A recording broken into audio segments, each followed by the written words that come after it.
jusqu'à 9h, Good Morning Business. L'Arcom a retenu hier 2 projets pour faire leur entrée sur la TNT, Réel TV du milliardaire Daniel Kretinsky et Ouest France TV, qui deviendrait la première chaîne nationale produite hors de la capitale, hors de Paris. Bonjour Fabrice Bazard, merci d'être avec nous ce matin sur BFM Business en direct, directeur général de Ouest France. La presse locale qui fait un bond donc vers la télévision nationale, mais en conservant une implantation locale, puisque vos studios, ils seraient à Rennes. Oui, bonjour à toutes et à tous.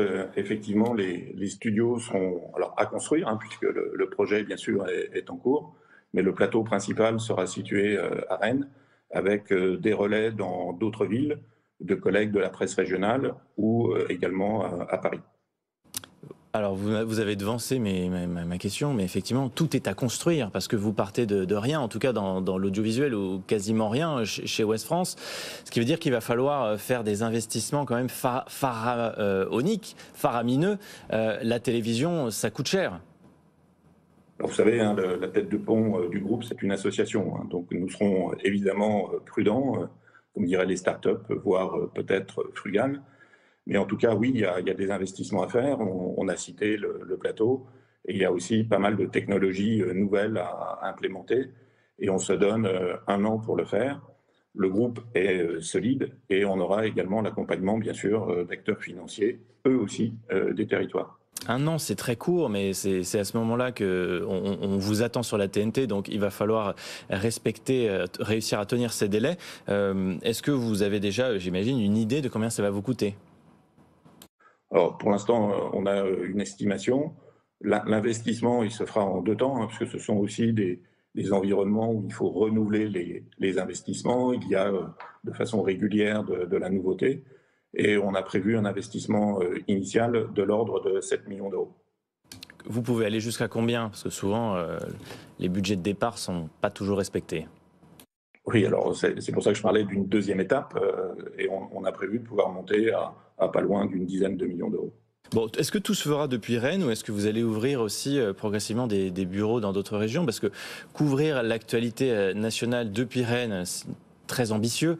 Est-ce que vous aurez les moyens de le faire correctement avec un seul bureau ? Alors effectivement, c'est ambitieux, mais c'est ce qui fait aussi la différence, l'originalité du projet.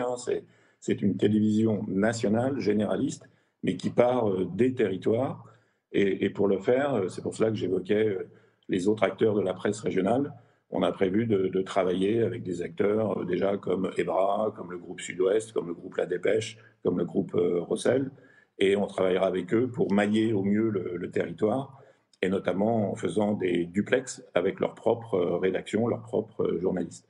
Le slogan de Ouest France Télé, on le connaît déjà, c'est « La vie en vrai », parce que vous trouvez quoi, que c'est pas la vraie vie aujourd'hui quand on allume la télévision ?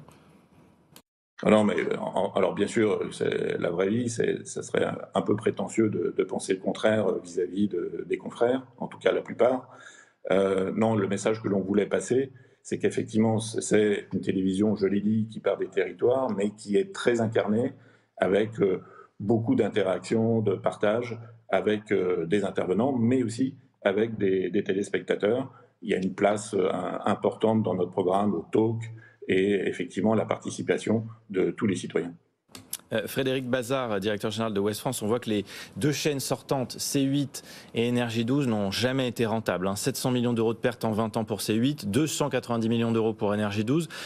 Construire un plan économique dans une industrie où les régies publicitaires elles ont de plus en plus de mal à faire rentrer de l'argent, en télévision en tout cas, vous visez un modèle, vous, qui repose à 100% sur la pub, ça va être un défi. Est-ce que vous visez un jour une rentabilité ? C'est pas où on la vise, c'est indispensable. Comme tout projet, la rentabilité doit être un objectif. On la vise à 3-4 ans, pour être précis, en 2028. Donc ça nécessite de rencontrer une audience. Donc c'est le premier enjeu, d'avoir des programmes qui intéressent les téléspectateurs. Et pour garantir une performance économique satisfaisante, on a décidé de s'associer à une régie qui est leader sur l'audiovisuel, alors que l'on a des régies en local et en national au niveau de la presse régionale, mais qui sont encore pas à maturité à ce stade par rapport à ce support. Et donc on on va être en coopération avec un acteur référent. En sachant qu'il y a déjà beaucoup de concurrence dans la presse audiovisuelle régionale, donc vous allez être un acteur supplémentaire. Dans la presse régionale, il y a des télévisions, mais qui sont des télévisions locales. Donc nous, on voit ça comme un complément. Donc les télévisions locales ont évidemment tout leur intérêt. Elles sont au plus proche des citoyens de telle ou telle localité. Et on envisage évidemment de faire des passerelles avec notre télévision généraliste nationale en donnant la possibilité à tous de voir les plus belles histoires des territoires notamment. Les canaux 8 et 12 vont donc être remis en jeu. On sait que la numérotation, elle est très importante. En tant que nouvel entrant, vous visez quel numéro ? Alors évidemment, on vise le numéro le plus intéressant entre les deux que vous citez. Le 8 serait donc parfait, mais je crois savoir que l'Arcom a prévu d'aborder ce sujet à partir de l'automne.